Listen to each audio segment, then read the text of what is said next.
واحد مطلب دا چې الله یو دی، الله سره شریک څوک نشته. الله سره په ذات کې په صفاتو کې څوک شریک نشته. او د قهار مطلب دا دی چې غلبي والا دی.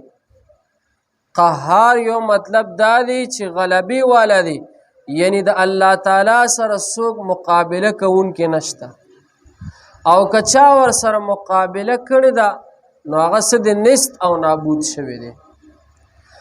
بیا ورپسې د الله تعالی د قدرتونو یو صفت دا بیانېږي، رب السماوات والارض وما بینهما العزیز الغفار. زمونږ داسې پروردګار دی، زمونږ داسې رب دی چې رب د اسمانونو دی او رب د ځمکې دی. د اسمانونو د ځمکې څه مطلب؟ یعنی په اسمانونو کې چې څومره فرشتي دي، که په ځمکو کې څومره مخلوقات دي، د دې ټولو مالک الله دی. بیا ورپسې ان یوحى الی الا انما انا نذیر مبین. دا اوس د رسول الله مبارک صفت بیانېږي. صفت دا دی د رسول الله مبارک چې زمون جناب محمد رسول الله صلی الله علیه وسلم د الله آخري پیغمبر او د الله د طرف نه ورته وحی کېدله. وحی با د حضرت جبریل علیه السلام په واسطه سره کېدله. حضرت جبریل علیه السلام براغي د الله د طرف نه به څه حکم راوړو، رسول الله مبارک ته به د هغې بیان وکړو. نو د مکې مشرکانو به دا وحی نه منله، ویل به وي دا دی العیاذ بالله، ویل دا دی د ځان نه خبرې کوي. نو رسول الله مبارک ته الله تعالی وی اے پیغمبره، وی ته دې ته د دې وحی یو دلیل غټ وښایه. هغه دلیل غټ دا چې د حضرت آدم علیه السلام واقعه ورته بیان کا، د حضرت آدم علیه السلام حالات ورته بیان کا. حضرت آدم علیه السلام ګوره په مخ د ځمکه ړومبی انسانو، ړومبی پیغمبرو، او نبی کریم صلی الله علیه وسلم د ټولو اخیری پیغمبرو. نو وره 1,24,000 کم و بیش پیغمبران، کم و زیاد پیغمبران 1,24,000، سو کوئی 1,30,000 و دا 1,24,000 کم و زیاد. نو دا 1,24,000 پیغمبران دا ټولو سلسله د پیغمبرانو ده. لیکن د ټولو نړومبی پیغمبر څوک؟ حضرت آدم علیه السلام. آخری پیغمبر څوک؟ لکه زمونږ رسول الله مبارک جناب محمد رسول الله صلی الله علیه وسلم. اوس د ډومبی پیغمبر حالات احوال چې آخری پیغمبر ته الله بیانوي، خو دا وحی ده کنه، دا څه ده لکه وحی ده کنه. موږ ته چې دی د خپلو نیکه د قر نیکه د ورپسې ځه د هغې حالاتو موږ ته څه پته شته لکه؟ نه، نشته. رسول الله مبارک ته چې الله تعالی د مخکینی پیغمبرانو حالات بیانول، دا د څه په ذریعه سره؟ د وحی په ذریعه سره. نو رسول الله مبارک ته الله تعالی یو دلیل د وحی بیانوي. هغه دلیل د وحی دا دی، اذ قال ربک للملائکة انی خالق. الله فرمایي رسول الله مبارک ته، وی پیغمبره، وی چې د ځمکه مې پیدا کړل، اسمان مې پیدا کړل، د هر څه مې پیدا کړل، فرشتې مې پیدا کړلې، د هغې نه پس مې بیا دې فرشتو ته وویل الله وی په دې مخ د ځمکه چې د انسان وجود نو، د انسان موجودګي نه وه، نو پیریانو به د الله عبادت به چا کولو، چا به نه کولو. خپل منځ کې به ډېر زیات شر فساد به کولو. بر اسمانونو کې به فرشتو د الله عبادت کولو. نو الله فرشتې راجمع کړو، فرشتو ته وی اے فرشتو، وی زه په مخ د ځمکه باندې څه دی یو خپل یو خلیفه او یو نائب پیدا کوم. فرشتو ویل اے الله، موږ د ستا عبادت کوو، د ستا حمد و ثنا وایو. الله وی ګورې فرشتو تاسو نه پوهېږئ، زه ښه پوهېږم، بېشکه چې الله ښه پوهېږي. حضرت آدم علیه السلام الله وی بشرا من طین. الله وی حضرت آدم علیه السلام میں پیدا کو د خټې نه، د سلیخناکې خټې نه. حضرت جبریل علیه السلام ته الله حکم وکړو، وی لاړ شه د ځمکې د مختلفو حصو نه خاوره راجمع که. هغه خاوره راجمع کړله، د عرفات په میدان کې وعدي نعمان سره هغه خاوره جمع شوله. بیا پې 40 ورځې باران وشولو چې ښه خټه شوله، داسې خټه شوله چې بالکل سلیخناکه خټه شوله. بیا ته الله تعالی په خپل قدرت سره په خپل دست قدرت سره چې څنګه د الله سره ښایي موږ ته هېڅ پته نه لګي الله تعالی حضرت آدم علیه السلام په خپل قدرت سره تیار کړو نو الله وی چې کله مې تیار کړو الله وی که نه فاذا سویته وی چې کله مې دې برابر کړلو تیار شلو ونفخت فیه من روحي الله وی بیا مې پکې پوک ووخلو د روح نه هلکه دا روح داسې شی دی روح حضور علیه السلام نه تپوس شو وی دا روح څه شی دی نو الله ورته وحی راولېږلی پیغمبره وی دا د مکې خلک تا نه د روح متعلق تپوس کوي وی ته ورته ووایه چې دا روح الله وی چې دا زما حکم دی دا زما امر دی او روح داسې شی دی داسې کمالي شی دی که زما نه روح لاړو زه بیا په خپل طاقت لاس نشم خوځوي که تاسو نه روح لاړو والله که دا سترګې مو خوځوي ګوته نشي خوځولی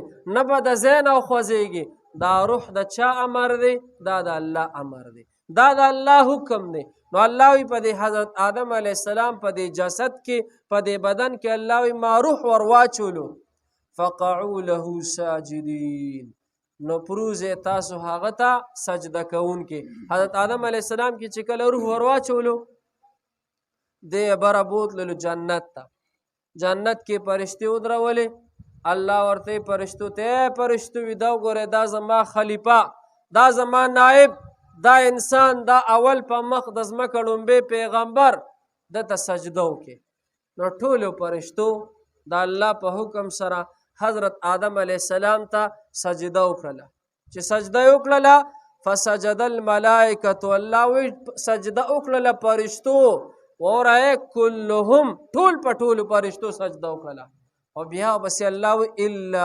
ابلیس الله وی شیطان ونه کړه سجده اورخه شیطان سجده ونه کړه فرشتو چې څنګه سجده وکړله شیطان نیغ ولاړو چې فرشتو څنګه د سجدې نه سر مثال لوچت کو چې داسې وکتل شیطان ولاړ دی فرشتو دویمه سجده وکړله دا لومبۍ سجده چې فرشتو وکړه دا د الله حکم و دویمه سجده چې فرشتو وکړله نو دی به طور شکریا وکړله چې خدای ستا شکر چې د ستا حکم موږ ادا کړلو چې یا الله تا راته ووی چې حضرت آدم علیه السلام ته سجده وکړه شیطان نیغ ولاړ الله ورته قال یا ابلیس ما منعک ان تسجد الله ورته ابلیسه ولې دې سجده ونه کړه ګوره ابلیس یو سجده ونه کړه څه لکه یو سجده ونه کړه د الله حکم الله ورته ولې دې ونه کړه دی ورته قال انا خیر منه خلقتني من نار وخلقته من طين دا ابلیس ته وی زه خو د حضرت آدم علیه السلام نه بهتر ما الله ته وی زه دنه بهتر ما وی دې د خټې نه پیدا کړی دی او وی زه د اور نه پیدا کړم شیطان د اور نه الله پاک پیدا شیطان نه دا د اور نه پیدا شوی دی نه شیطان وی الله وی دې د خټې نه پیدا کړی دی او وی زه د اور نه پیدا کړم وی زه ته سجده نشم کولی چې سجده ونه کړله نو الله ورته قال فاخرج منها فانك رجيم الله ورته اوزه ردې جنت نه اوزه مردوده رټلی شوې اوزه ردې جنت نه نو شیطان چې بیا کله د جنت نه راوتلو نو بیا د یو څو خبرې بیا کړي د الله سره نو هغه به انشاءالله بیا سبا وایو په اخري یو خبرې ته غوږ شئ شیطان څو سجدې ونه کړې یوه سجده ونه کړله الله دې د جنت نه راوویستلو دا دوه سجدې چا وکړې فرشتو وکړې الله ته د فرشتو دا دوه سجدې ډېرې خوښې شولې زمونږ او د ستاسو په دې مانځه کې په دې رکن کې په دې یو رکعت کې څو سجدې دي دوه سجدې دي نو دقه دواړه سجدې الله ته خوښې شولې د امت محمدیه صلی الله علیه وسلم د عظیم رکن د عبادت اهم رکن وګرځولو چې ته په مانځه کې سجده ونه کې ستا مونځ کېږي لکه نه سجده فرض ده او شیطان یوه سجده ونه کړله د جنت نه یې راوویستلو تر قیامته پې خلک لعنت وي وره چې په دې زمانه کې کم امتي د رسول الله مبارک دروازې څو سجدې راځي دا فرض مونځونو کې حساب کوي په یو رکعت کې دوه سجدې دي او دې دا سجدې نه کې پته نشته چې د سر بلا څه کېږي الله دې رحم وکړي. شیطان یوه سجده نه وه کړې دومره سخته زوره نه، او نن سبا خلک په معمولي بانه باندې فرض مونځ پرېږدي، سنت پرېږدي، سجدې پرېږدي، پته نشته چې دله بلا څه سزا ورکړي. الله دې رحم وکړي جي. ګورې جي قل ته ورته پیغمبره انما انا منذر چې زه یروونکی یم، وما من اله نشته د څوک حاکم الا الله الواحد القهار مگر الله چې یو دی او غلبې والا دی. رب السماوات والارض پروردګار د اسمانونو او د ځمکې دی. وما بینهما العزیز الغفار او څه چې په منځ د دې دواړو کې دی او زبردست او بخونکی دی. قلت ورته پیغمبره هو نبأ عظیم چې دا یو لویه خبره ده، انتم عنه موردون چې تاسو د دې نه مخ اړوونکي. ما کان لی من علم نو زما دپاره څه علم بالملأ الاعلی په بره مجلس باندې اذ یختصمون کله چې هغوی په خپلو کې بحث کوي. ان یوحى الی حکم نه کېږي ماته الی ماته الا مگر انما بشک خبره دا ده انا نذیر مبین چې زه یروونکی یم صفا صفا.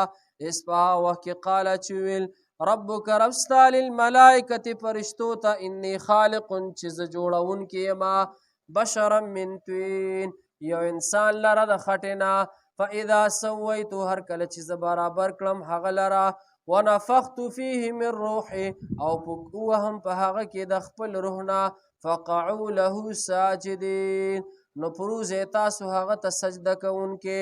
فسجد الملائکة سجده وکړه فرشتو کلهم ټولو اجمعون په یو ځای الا ابلیس مگر ابلیس ونکړه استکبر لوی وکړه تکبر وکړو وکانه من الکافرین او هغه شو د کافرانو نه.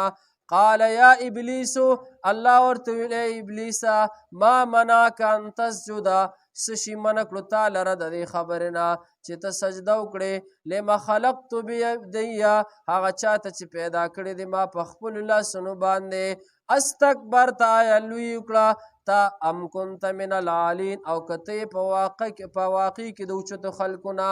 قال ویل دی شیطان انا خیر منه چې زه بهتر یم د ده نه خلقتنی من نار تازه پیدا کړی یم د اور نه وخلقته من طین او دا حضرت آدم علیه السلام نه پیدا کړی د خاورې نه. قال ویل ورته الله تعالی فاخرج منها اوزت د دې ځای نه د دې جنت نه فانک رجیم بېشکه چې ته مردود شوې وان علیک لعنتي الی یوم الدین او بېشکه چې پتا دې وي زما لعنت الی یوم الدین در ورځې د قیامت پورې. صدق الله العظیم.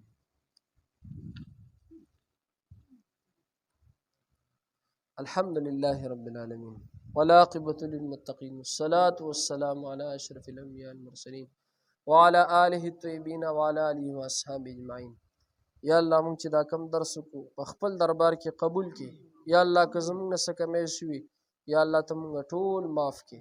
یا الله مونږ ټولو نه راضي شي. یا الله زمونږ د ټولو په حال باندې رحم وکړي. یا الله مونږ ټولو په حال باندې رحم وکړي. زمونږ د ستاسو ترجمې یو ملګری واجد بیمار دی دعا ورته وکړي. یا الله روغ صحت نصیب کړي. یا الله شفاء کامله نصیب کړي. کمې بیمارۍ چې دی خدای بیمارۍ ختمې کړي په مخ د ځمکه باندې. یا الله کلي علاقه کې محله کې خدای څومره مسلمانان چې بیماران دي ټولو ته شفاء کامله عاجله نصیب کړي. میاجي مولي صاحب د والده وفات شوی خدای پاک ته مغفرت نصیب کړي.